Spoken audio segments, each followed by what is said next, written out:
സർക്കാർ നൽകുന്ന ടൗൺഷിപ്പ് വയനാട്ടിലെ കൽപ്പറ്റ ടൗണിനോട് ചേർന്ന് വളരെ വിശാലമായ സൗകര്യങ്ങളോടെ നൽകുന്ന ടൗൺഷിപ്പാണ്. മുസ്ലിം ലീഗ് നൽകുന്നത് അല്പം ദൂരേക്ക് മാറി കുറച്ചുകൂടെ വീട് വഴികളിലൂടെ സഞ്ചരിച്ച് എത്തേണ്ട ഒരു മലയോര പ്രദേശത്താണ് ഈ വീട് നൽകുന്നത്. അങ്ങനെ വീടുകളുടെ മൂല്യം കണക്കാക്കുമ്പോൾ സർക്കാർ വീടിന് 1 കോടിയിലേറെ രൂപയും മുസ്ലിം ലീഗ് നൽകുന്ന വീടുകൾക്ക് 30 ലക്ഷത്തിൽ താഴെയുമാണ് ഏകദേശം ഇപ്പോഴത്തെ ഒരു വിപണി വില എന്ന് പറയുന്നത്.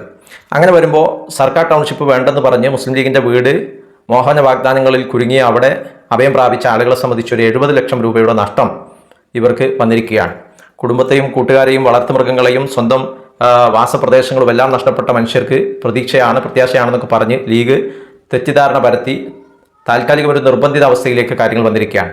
ഈ സമയത്താണ് കെ.ടി. ജലീലിൻ്റെ ഒരു ഫേസ്ബുക്ക് പോസ്റ്റ് ശ്രദ്ധേയമാകുന്നത്.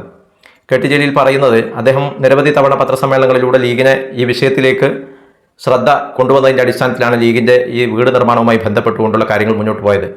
മാത്രമല്ല ലീഗ് ഏറ്റെടുത്ത ഭൂമി തോട്ടഭൂമിയാണെന്നും ആ തോട്ടഭൂമിയിൽ വീട് വെക്കാൻ നിയമപരമായി ചില പ്രതിബന്ധങ്ങൾ ഉണ്ട് എന്ന് മനസ്സിലാക്കുകയും ചെയ്തു. അങ്ങനെ വന്നപ്പോൾ സംസ്ഥാന സർക്കാർ നല്ല ഉദ്ദേശത്തോടു കൂടിയാണ് ആ വീടിനെ തോട്ടഭൂമിയിൽ നിന്ന് മാറ്റി വീട് വെക്കാൻ അനുമതി നൽകുന്ന രീതിയിലേക്ക് ഭൂമിയുടെ തരം മാറ്റം ഉൾപ്പെടെ സർക്കാർ ചെയ്തു കൊടുത്തതിൻ്റെ അടിസ്ഥാനത്തിലാണ് ലീഗിൻ്റെ വീട് നിർമ്മാണം ഇപ്പോൾ പൂർത്തീകരിച്ച് നൽകാൻ വേണ്ടി പോകുന്നത്. ഈ സമയത്ത് കെ.ടി. ജലീൽ മുസ്ലിം ലീഗിന് ഒരു നന്ദി പറയുകയാണ്. അതായത് കെ.ടി. ജലീൽ ഇതിൻ്റെ പിന്നാലെ ശ്രദ്ധ വെച്ച് കൂടിയതുകൊണ്ട് മാത്രമാണ് ലീഗിൻ്റെ വീട് യാഥാർത്ഥ്യമായിട്ടുള്ളത്.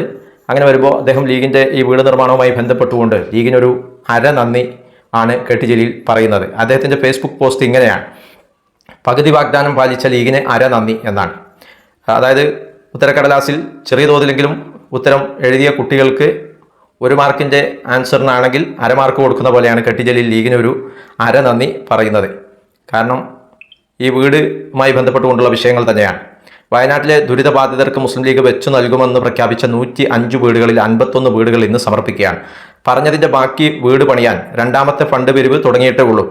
അതായി വരുമ്പോഴേക്ക് മാസങ്ങൾ എടുക്കും. പകുതി വാഗ്ദാനം നിറവേറ്റിയ ലീഗിന് പകുതി നന്ദി. ബാക്കി ശേഷിക്കുന്ന 54 വീടുകൾ നിർമ്മിച്ചു നൽകുന്ന മുറക്ക് നൽകുന്നതാണ്. അതായത് ബാക്കി ഒരു നന്ദി ഫുള്ളായിട്ട് നൽകണമെങ്കിൽ ബാക്കി 54 വീടുകൾ കൂടി ബാക്കിയിരിക്കുകയാണ്. അതുകൂടി നിർമ്മാണ പ്രവൃത്തികൾ കഴിച്ച് ഈ ദുരിതബാധിതരായ ആളുകൾക്ക് നൽകി കഴിഞ്ഞാൽ ലീഗിന് ഫുൾ നന്ദി പറയാൻ കെ.ടി. ജലീൽ തയ്യാറാണ്. ഇന്നത്തെ ചടങ്ങിലേക്ക് എന്നെ ക്ഷണിച്ചുകൊണ്ട് ഒരുപാട് ലീഗ് പ്രവർത്തകർ വിളിക്കുകയും സന്ദേശം അയക്കുകയും ചെയ്യുന്നുണ്ട്. വയനാട് പുനരധിവാസത്തിന് ലീഗ് പിരിച്ച 40 കോടിയിലധികം രൂപ മാസങ്ങൾ കഴിഞ്ഞിട്ടും ചെലവഴിക്കാതെ വന്നപ്പോൾ ഞാനതിനെ ചോദ്യം ചെയ്തതാകാം ക്ഷണത്തിൻ്റെ കാരണം. അതായത് ഏതാണ്ട് 40 കോടിയോളം രൂപ മുസ്ലിം ലീഗ് പിരിക്കുകയും മാസങ്ങൾ കഴിഞ്ഞിട്ടും വീട് നിർമ്മാണ പ്രവൃത്തികൾ ആരംഭിക്കാതിരിക്കുകയും ചെയ്തപ്പോഴാണ് കെ.ടി. ജലീൽ ചോദ്യം ചെയ്തുകൊണ്ട് പത്രസമ്മേളനവും മറ്റുമൊക്കെയായി വന്നപ്പോഴാണ് ലീഗ് നേതാക്കന്മാരും അണികളുമൊക്കെ മിഴി തുറന്ന് ഈ വീട് പ്രവൃത്തികൾ അല്ലെങ്കിൽ ഈ പുനരധിവാസവുമായി ബന്ധപ്പെട്ടുകൊണ്ടുള്ള കാര്യങ്ങളിലേക്ക് നീങ്ങിയത്.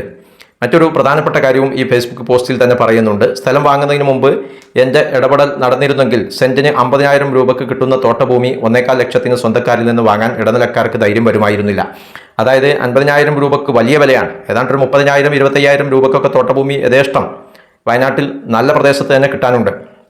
അപ്പോഴാണ് 1,50,000 രൂപ 1.25 ലക്ഷത്തിന് മുകളിൽ വില നൽകിക്കൊണ്ട് ഭൂമി ഏറ്റെടുത്തത്.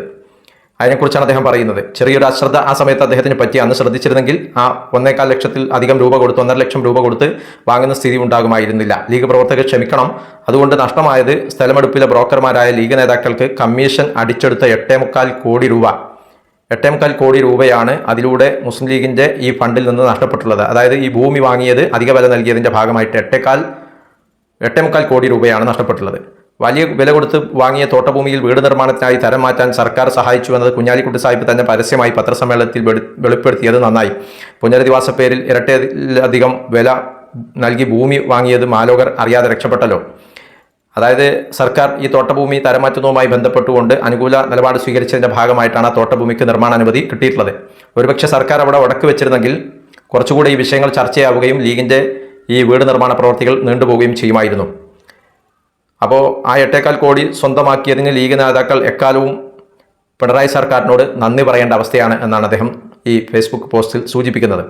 സർക്കാർ ടൗൺഷിപ്പ് ലീഗിൻ്റെ കൂടി സാമ്പത്തിക സഹായത്തിലാണ് ഉയരുന്നതെന്ന് പി.കെ. ബഷീറിൻ്റെ ദുർബോധനം കേട്ട് കുഞ്ഞാലിക്കുട്ടി സാഹിബ് അതേ പത്രസമ്മേളനത്തിൽ കൂട്ടിച്ചേർത്തതുകൊണ്ട് ആ പങ്ക് നാട്ടുകാർ അറിയുന്നത് നല്ലതാണ്. അതായത് ലീഗ് MLA-മാരും ജനപ്രതിനിധികളും മറ്റുള്ളവരുമൊക്കെ എത്രയാണ്, ലീഗിൻ്റെ സർവീസ് സംഘടനകളൊക്കെ എത്രയാണ് ഈ സർക്കാരിൻ്റെ ടൗൺഷിപ്പ് പ്രവർത്തനവുമായി ബന്ധപ്പെട്ടുകൊണ്ട് ഫണ്ട് നൽകിയിട്ടുള്ളത് എന്ന് ഇവിടെ നമുക്ക് ഒന്ന് ശ്രദ്ധിച്ചു പോകേണ്ടതുണ്ട്. അതാണ് കെ.ടി. ജലീൽ ഇതിൽ പറയുന്നത്. അതായത് ലീഗിൻ്റെ 15 MLA 50,000 രൂപ വെച്ച് 7.5 ലക്ഷം രൂപ മാത്രമാണ് ടൗൺഷിപ്പിലേക്ക് നൽകിയിട്ടുള്ളത്. അതായത് 15 MLA 50,000 വെച്ച് 7.5 ലക്ഷം രൂപ മാത്രമാണ് ഈ ടൗൺഷിപ്പ് പ്രവർത്തനവുമായി ബന്ധപ്പെട്ടുകൊണ്ട് ലീഗിൻ്റെ ഭാഗത്തുനിന്ന് സർക്കാർ ഫണ്ടിലേക്ക് വിഹിതമായി വന്നിട്ടുള്ളത് എന്നുള്ളത് വ്യക്തമാണ്. ഒരു വീടിന് ചെലവാക്കുന്നതിൻ്റെ 1/3 വില പോലും, ഭൂമിയൊക്കെ പോകട്ടെ, വീടുമായി ബന്ധപ്പെട്ടുകൊണ്ട് ചെലവഴിക്കുന്നതിൻ്റെ 1/3 പോലും ലീഗ് ആകെ സർക്കാരിൻ്റെ ഫണ്ടിലേക്ക് നൽകിയിട്ടില്ല എന്നുള്ളതാണ്. ലീഗിൻ്റെ സർവീസ് സംഘടനകളോ നേതാക്കളോ ഒന്നും 1 രൂപ പോലും നൽകിയതായി പണം നൽകിയവരുടെ ലിസ്റ്റ് നോക്കിയപ്പോൾ കണ്ടില്ല. മുഖ്യമന്ത്രിയുടെ പുനരധിവാസ പാക്കേജ്, അതായത് വയനാട് പുനരധിവാസ പാക്കേജ് ഫണ്ടിലേക്ക് പണം നൽകരുതെന്ന് ലീഗ് നേതാക്കൾ ഒളിഞ്ഞും തെളിഞ്ഞും ആഹ്വാനം ചെയ്തിരുന്നു. അതായത് ലീഗ് മുഖ്യമന്ത്രിയുടെ ദുരിതാശ്വാസ നിധിയിലേക്ക് ഫണ്ട് നൽകരുത് എന്ന് ഒളിഞ്ഞും തെളിഞ്ഞും പരസ്യമായും രഹസ്യമായും ഒക്കെ വലിയ തോതിൽ ആഹ്വാനം ചെയ്തിരുന്നത് വ്യക്തമാണ്, അതെല്ലാവരും അറിഞ്ഞതുമാണ്. അപ്പോൾ കെട്ടി ജലീൽ ഇവിടെ പറയുന്നത് കൂറ തടഞ്ഞ് കപ്പൽ നിന്ന ചരിത്രമില്ലല്ലോ, പ്രത്യേകിച്ച് പിണറായി കപ്പിത്താനായ ഒരു കപ്പൽ ലീഗ് എന്ന ഒരു കൂറ തടഞ്ഞ് നിൽക്കില്ല എന്നുള്ളതാണ് അദ്ദേഹം ഇവിടെ സൂചിപ്പിക്കുന്നത്. ഗുജറാത്ത് സുനാമി കത്വ ഫണ്ടുകളുടെ ഗതി വയനാട് ഫണ്ടിന് ഉണ്ടാകാതെ പോയത് എൻ്റെ തിരുനോട്ടം കൊണ്ടാണെന്ന് വിശ്വസിക്കുന്ന നിരവധി ലീഗ് പ്രവർത്തകരുണ്ട്. അതിൽ സത്യമുണ്ട് താനും. വടിയെടുത്ത് കൂടാതെ ഫണ്ട് വിനിയോഗം യഥാവിധി നടത്തില്ല ലീഗ്. പിരിവിൽ കാണിക്കുന്ന ആവേശം സത്യസന്ധമായി ചെലവഴിക്കുന്നതിൽ അവർ കാണിക്കാറില്ല. അതായത് ഗുജറാത്തും സുനാമിയും കത്വ ഫണ്ടുകളുടെയൊക്കെ ഗതി നമ്മുടെ മുമ്പിൽ ചരിത്രമായി കിടപ്പുണ്ട്. അത് കെട്ടി ജലീലിൻ്റെ ഒരു തിരുനോട്ടം തുടക്കം മുതലേ ഉള്ളത് കൊണ്ടാണ് ലീഗിൻ്റെ ഈ പുനരധിവാസ പാക്കേജ് നടപ്പിലാകാൻ ഇത്രയെങ്കിലും പകുതി വീടുകളെങ്കിലും വെച്ചു നൽകാൻ ലീഗ് തയ്യാറായത് എന്നാണ് അദ്ദേഹം സൂചിപ്പിക്കുന്നത്. പിന്നെ അദ്ദേഹം പറയുന്നത് കോൺഗ്രസിൻ്റെ കാര്യം പറയാതിരിക്കലാണ് ഭേദം. എത്ര രൂപയാണ് കോൺഗ്രസും യൂത്ത് കോൺഗ്രസും പിരിച്ചത് എന്നതുപോലും വെളിപ്പെടുത്താൻ നേതാക്കൾ തയ്യാറായിട്ടില്ല. അവരുടെ കല്ലിടൽ നാടകവും ഇന്നലെ അരങ്ങേറി. ഏതായാലും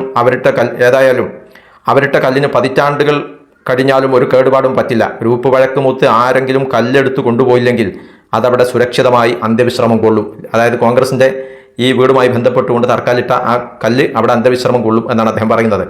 വയനാട് ദുരിതാശ്വാസത്തിന് പിരിച്ച പണം സ്വന്തം കാര്യത്തിനും തെരഞ്ഞെടുപ്പ് ചെലവിലേക്കും ഉപയോഗിച്ചാൽ ഒരിറ്റു വെള്ളം കിട്ടാതെ പരലോകം പോകേണ്ടി വരും. അതോർത്താൽ കോൺഗ്രസ്സുകാർക്ക് നല്ലത് എന്നാണ് അദ്ദേഹം സൂചിപ്പിക്കുന്നത്. അപ്പോൾ ഇവിടെ ഒരു കാര്യം വ്യക്തമാണ്.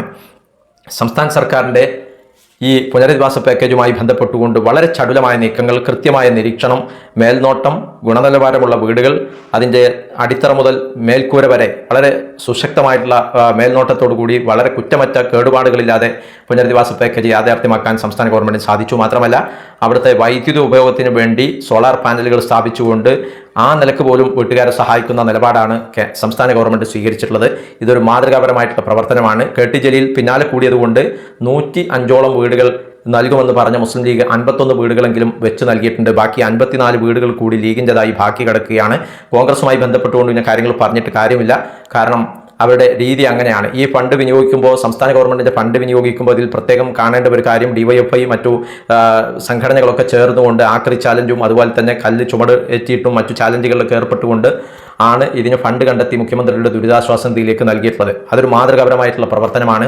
അങ്ങനെയുള്ള പ്രവർത്തനങ്ങൾ എക്കാലത്തും നടത്താൻ ഇടതുപക്ഷം കേരളത്തിൽ ആവശ്യമാണ് എന്നത് വളരെ വ്യക്തമാണ്. കഴിഞ്ഞ ദിവസം കുഞ്ഞാലിക്കുട്ടി പോലും ഈ വിഷയത്തിൽ അദ്ദേഹത്തിൻ്റെ നിലപാട് വളരെ കൃത്യമായി പറയുകയുണ്ടായി. ഞങ്ങൾ ഏതാനും കുറച്ച് വീടുകൾ മാത്രമാണ്, അതായത് 51 വീടുകൾ മാത്രമാണ് ഞങ്ങൾ നൽകുന്നത്. അതിൻ്റെ 10 ഇരട്ടിയിലധികം വീടുകളാണ് സംസ്ഥാന ഗവൺമെൻറ് അതിനേക്കാൾ മികച്ച ഗുണനിലവാരമുള്ള വീടുകൾ നൽകുന്നത് എന്ന് കുഞ്ഞാലിക്കുട്ടി സാഹിബിന് പത്രക്കാരുടെ മുന്നിൽ സമ്മതിക്കേണ്ടി വന്നിട്ടുണ്ട്. അതാണ് യാഥാർത്ഥ്യം. അപ്പോൾ ഇടതുപക്ഷം ഇവിടെ ഉണ്ടോ? നാട്ടിൽ ഏത് പ്രതിസന്ധി വന്നാലും അതിനെ മുറിച്ചു കടക്കാനും അതിനെ പ്രതിരോധത്തിൻ്റെ പടക്കോട്ട് കെട്ടി അതിനെ ചെറുക്കാനും കഴിയും.